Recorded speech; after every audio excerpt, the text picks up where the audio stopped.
ఓ ఓ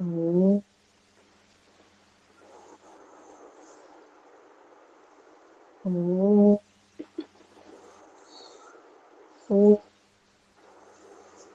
ఓ భువః స్వః తత్సవితుర్వరేణ్యం భర్గో దేవస్య ధీమహి ధియో యో నః ప్రచోదయాత్.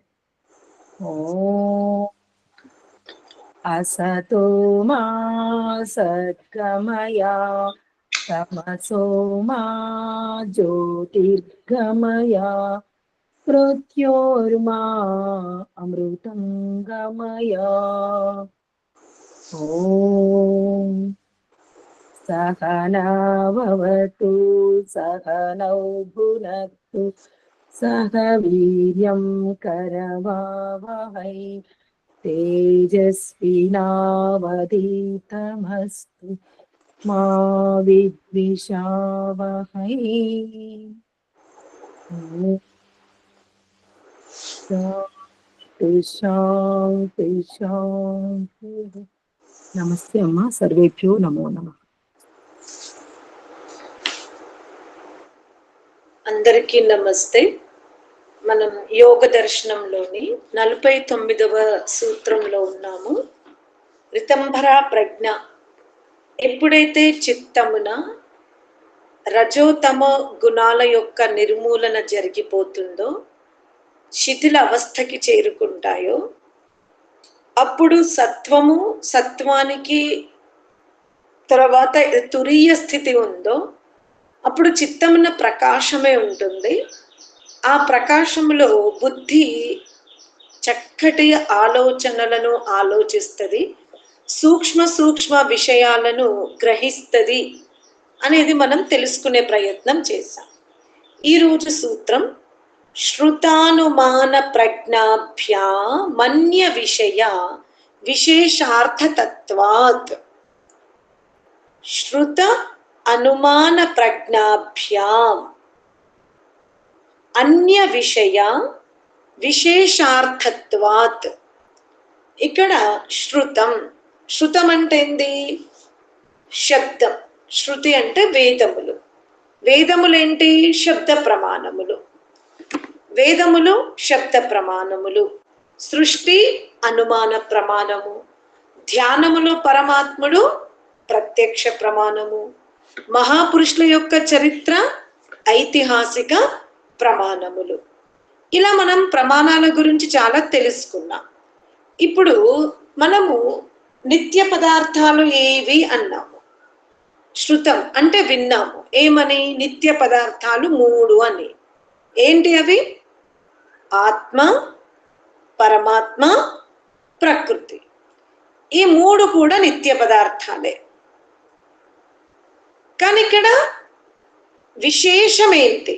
3 పదార్థాలు నిత్యముగా ఉన్నప్పుడు ఇది సామాన్యం. 3 కూడా సామాన్య లక్షణాలు ఏంటి? అందరిలో సమానంగా ఉండే లక్షణం ఏంటి?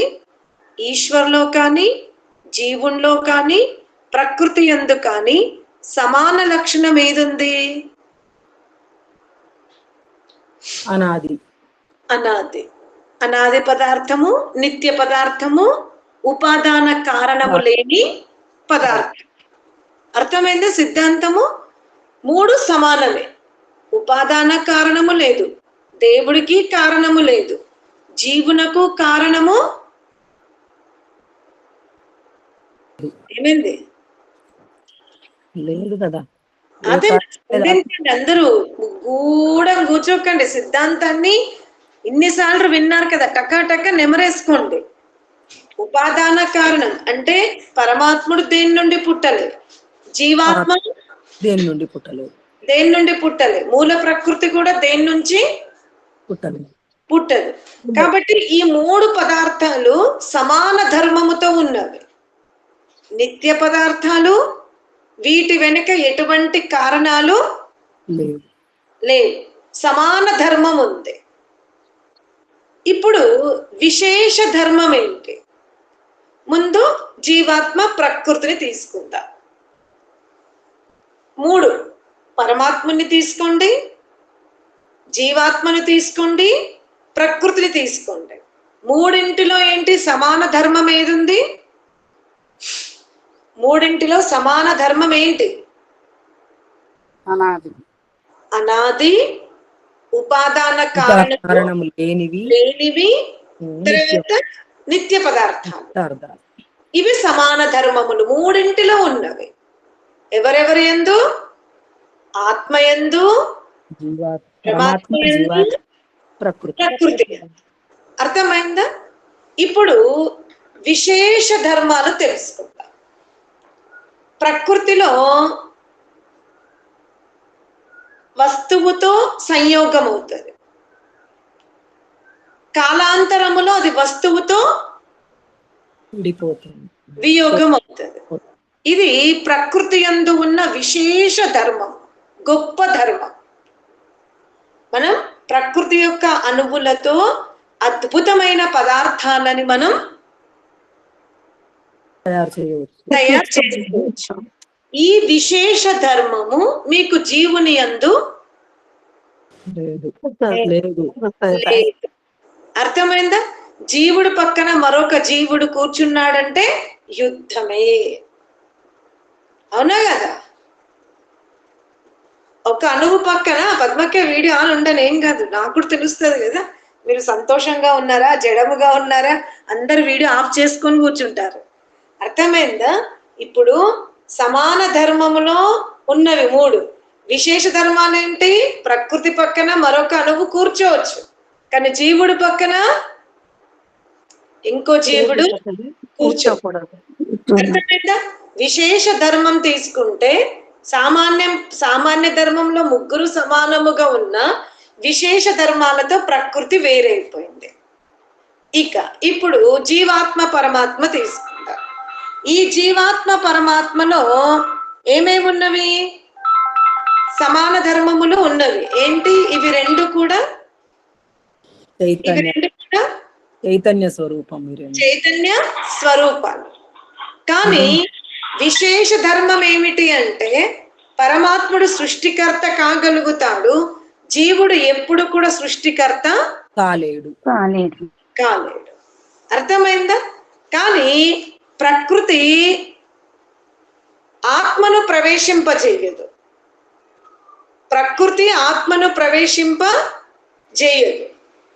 కానీ పరమాత్ముడు ఆత్మను ప్రవేశింప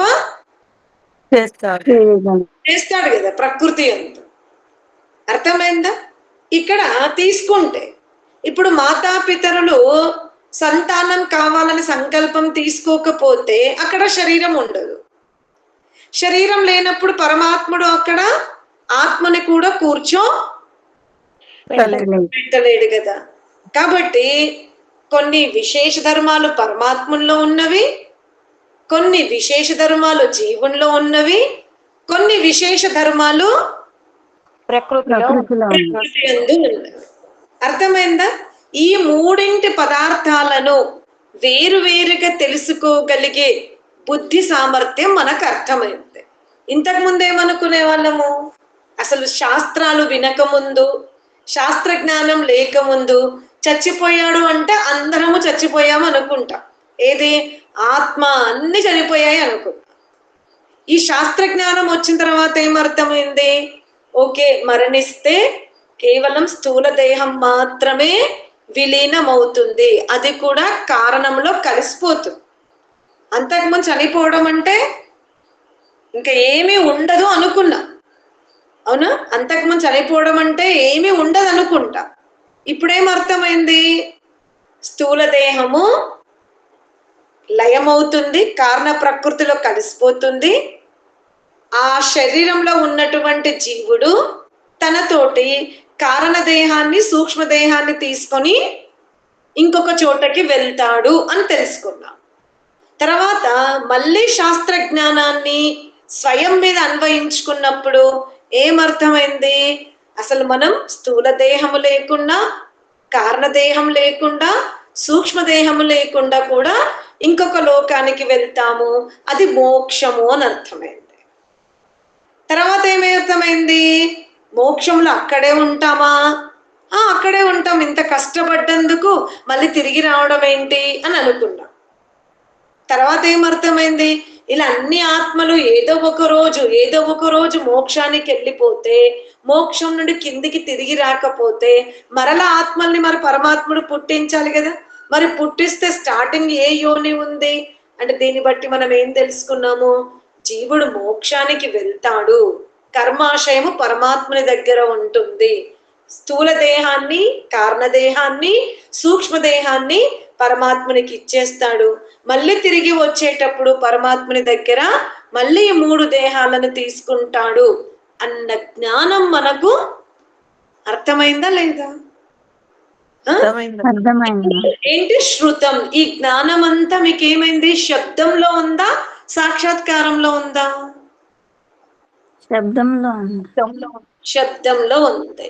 ఎప్పుడైతే మీరు ఈ జ్ఞానాన్ని తెలుసుకున్నారో, సమాధిలో అంటే మోక్షములో జీవాత్మ స్థితి ఏమిటో అది అర్థం కావాలి అంటే మనకి ఋషులు ఏం చెప్పారు, నాయన నువ్వు వెంటనే మోక్షంలోకి పోవు, అసలు నీకు మోక్షం యొక్క అభిరుచి కలగాలి అంటే ముందు నువ్వు సమాధిలో నీ ఆత్మతత్వాన్ని తెలుసుకోవాలి అన్నారు.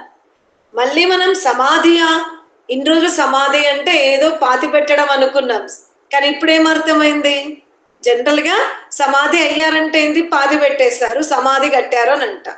ఇప్పుడు మనకేమర్థమైంది, సమాధి అంటే అదొక శ్రేష్టమైన ప్రయత్నం. అక్కడ జీవుడు దేహంలోనే ఉంటాడు, దేహంలోనే ఉంటూ ఏం చేస్తున్నాడు, దేహేంద్రియ క్రియాకలాపాలని ఆపుతాడు. అక్కడ ఆపేవాడు ఇంకొక యజమాని కాదు, జీవుడే అని ఈ సామర్థ్యాన్నంతా కూడా మనం ఏం చేసుకున్నాం, ప్రజ్ఞాశక్తి ద్వారా అనుభూతిలోకి తెచ్చుకున్నాం. ఇదంతా మనకి వేరువేరుగా కనబడాలి అంటే అది ధ్యానము, సమాధి అని తెలుసుకున్నాం. ఈ ధ్యాన సమాధులు అందరూ చేయగలుగుతారా అంటే మానవ జన్మ ఎత్తిన తర్వాత ప్రతి ఒక్కరూ చెయ్యగలుగుతారు, కానీ అష్టాంగ యోగమును అవలంబించిన వాళ్ళు మాత్రమే చెయ్యగలుగుతారు. అర్థమైందా? అష్టాంగ యోగములో ఏంటి, ముందు సత్యాచరణ, అహింస, ఏ ప్రాణిని కూడా మనం వైరముతో చూడకూడదు, మనలో ఎవ్వరి పట్ల కూడా వైర భావన లేదు. ఉంటే కరుణ ఉంది, ఉంటే దయ ఉంది, అపేక్ష ఉంది, ఉపేక్ష ఉంది, కానీ వైరం అయితే లేదు. ఎప్పుడైతే మనలో వైరభావము తొలగిపోతుందో, వైరభావం తొలగిపోవాలి అంటే రాగద్వేషాల నిర్మూలన జరగాలి. ఇవన్నీ క్వాలిటీస్ ఎలా పెంచుకుంటూ పోతే అలా మనం ఏమైపోతున్నాం, విశేషమైనటువంటి స్థితికి వెళ్తాం. ఏమన్నాడు, శృతము అనుమానము ప్రజ్ఞాభ్యాం, శ్రేష్టమైన బుద్ధి ద్వారా అనుమానం ఊహించుకుంటూ వెళ్తున్నాం. అంతర్గత యాత్ర. అరే నాకు నిన్నటి స్థితి కంటే ఇవాళ ఇంకా గొప్పగా ఉంది అనే స్థితిలోకి వెళ్ళినప్పుడు మనకు ఆత్మ, పరమాత్మ, ప్రకృతి, వీటి సామాన్య ధర్మాలు, వీటి విశేష ధర్మాలు, ఇవన్నీ కూడా మనకేమైపోతాయి, అర్థమవుతాయి. మనం అందరము కూడా ఎప్పటి నుంచో సత్సంగానికి వెళ్తాం కదా.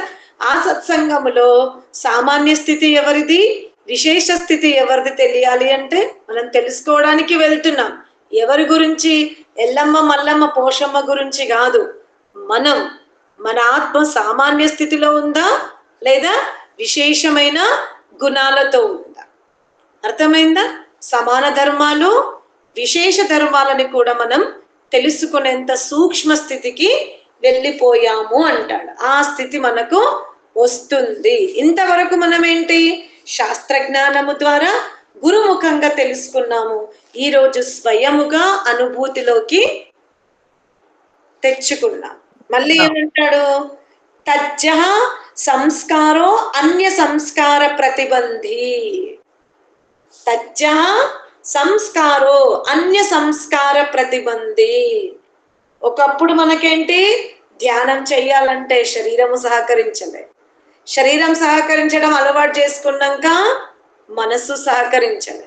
మనస్సు సహకరించినాక చిత్తమున రజోతమ గుణాలు ప్రవాహములో ఉండే ఈరోజు ఏమైపోయినాయి? ఈరోజు ఆ స్థితి ఉందా? ఉంది అంటే మీరు ఇంకా అభ్యాసం ప్రారంభించలేదని అర్థం. కొలిక్కి రావాలి, ఒక స్థితికి మనం రావాలి. ఈరోజు ఏమైపోయింది? తజ్జః సంస్కార, చిత్తమున రజోతమో గుణ ప్రవృత్తులు ఇక లేవు. ఏముంది? కేవలం సత్వ ప్రవృత్తియే ఉంది, సాత్విక ప్రవృత్తి ఉంది. ఇక రజోగుణాలు హెచ్చు తగ్గులు ఉండే స్థితి లేదు. సమాధి పాదం సమాప్తి వైపు వెళ్తున్నాము అని అంటే ఇప్పటికి మన చిత్తమున ఏ గుణ ప్రభావం ఎక్కువ ఉండాలి? సత్వగుణం ఉండాలి. అది ఇంకా మనం సంపాదించుకోలేదు అంటే లోపం ఎవరిది? మందే. మనదే. మనమే ఇంకా అభ్యాసం చేసుకోలేదు. అర్థమైందా?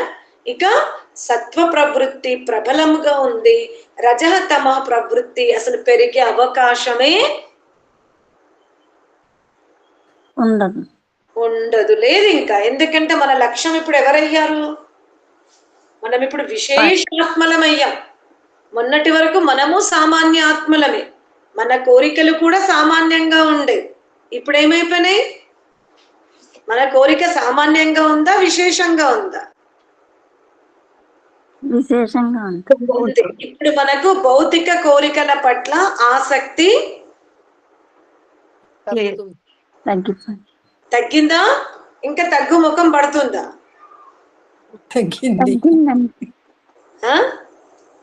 తగ్గింది మాతాజీ, ఇంకా పట్టాలా? అదే ఇంకా పట్టాలి అంటే అది ప్రయత్నం. కానీ ఇప్పుడు భౌతికమైనటువంటి కోరికల పట్ల, భౌతికమైన విషయ సేవన పట్ల మన ఆసక్తి ఏమైంది? తగ్గింది, చాలా తగ్గిపోయింది. మనం ఈ ధ్యానం చేసుకోవాలా మాతాజీ? మీరు రాకపోతే ఆ టైం అవుతుంది మాతాజీ వాళ్ళు రాలేదని ధ్యానం కూర్చుంటున్నాం. ఇదివరకు చేసుకోపోయే వాళ్ళం, ఇక అలవాటు అయిపోయింది. మీరు చేస్తున్నారు కాబట్టి మీరు చేస్తుంటే మీతో పాటు మేము చేస్తుంటే ఇలా రాలేదు మాతాజీ, రాకపోయినా మనం చేసుకోవాలా? అదే అది అభ్యాసముతో మన ప్రవృత్తి ఏమైపోయింది? పెరిగింది. ఇదే అభ్యాసం, ఇదే అభిరుచి, ఇదే పట్టుదల, దృఢత్వం, దీర్ఘకాల ప్రయత్నంతో చాలా స్థితిలో మార్పు వస్తుంది కదా. మనం ఇలా ప్రతిరోజు యోగ దర్శనము, ఉపనిషత్తులు, ధ్యానమును అవలంబించక ముందు ఉన్న స్థితిని తీసుకుంటే, ఇప్పుడు మనకున్న స్థితిని తీసుకుంటే ఎలా ఉంది? సేమ్ ఉందా, మారిందా? మారింది మాతాజీ, చాలా మారింది. ఇదివరకన్నా ఇప్పటికి నాలో ఉన్న కోపాన్ని తగ్గించుకున్నా నేను. మీరు చెప్పినా ఇంటుంటే ఆహా ఇది ఇట్లనా అది అట్లనా అనుకుంటున్నా నేనైతే కదా. అందుకనే పరమాత్ముడు ఏమన్నాడు? జ్ఞాన విజ్ఞానాన్ని మానవాళికి నిరంతరం అందించే బ్రహ్మ విధులు ఉంటే మన జీవితం చాలా చాలా సరళము సాగిపోతుంది. ధనము, విద్య అంటే సాధనాలు ఉండాలి, జీవించే విధానంతో కూడుకున్న విద్య ప్రణాళిక కూడా మనకు అర్థమవుతే మన జీవితం చాలా జాగ్రత్తగా ముందుకు సాగుతుంది. అందుకే మన జీవితం ఎప్పుడు 2 రైలు పట్టాల మీద నడవాలి. ఒకటి సాధన, మరొకటి సామగ్రి. అర్థమైందా? ఓం శాంతి శాంతి శాంతి.